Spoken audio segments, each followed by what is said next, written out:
मायने रिश्ते लाइ राज़ी न आहियां, मां नथी करणु चाहियां, मूं ते ज़ोर था भरियूं, प्यार करी था अचनि, मिड़नि था असां। अस्सलामुअलैकुम, मैं निम्रा शहाब और आप देख रहे हैं फ्लाई न्यूज। नवाबशाह से खबर शामिल करते चले। हमारे नुमाइंदे रिजवान काजी की रिपोर्ट के मुताबिक 20 सेक्शन थाने की हुदूद गांव मोहम्मद अली शाह के रहायशी हलीमा बीबी रक्षानी बलोच अपनी बेटी लारेब के हमरा गपचानी स्टॉप के रहायशी महबूब गपचानी खादिम हुसैन जहांगीर गपचानी की जानिब से मुबैना हिरासा करने के खिलाफ नेशनल प्रेस क्लब नवाबशाह पहुंच गईं।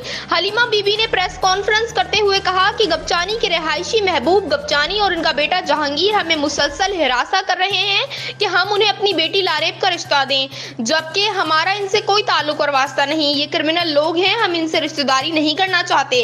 ये मुसलसल हमारे घर में घुसकर हमें हिरासा कर रहे हैं, जबकि हम और हमारी लड़की रिश्ता करने के लिए राजी नहीं है। उन्होंने मजीद कहा कि हमें इन मज़कूर अफराद से जान का खतरा है। अगर हमें जान या माल का कोई भी नुकसान पहुंचा तो इनके जिम्मेदार मज़कूर अफराद होंगे। उन्होंने DIG शहीद बेनज़ीराबाद से मुतालबा करते हुए कहा कि मज़कूर अफराद के खिलाफ सख्त से सख्त कार्रवाई की जाए और हमें तहफ़्फ़ुज़ फराहम किया जाए।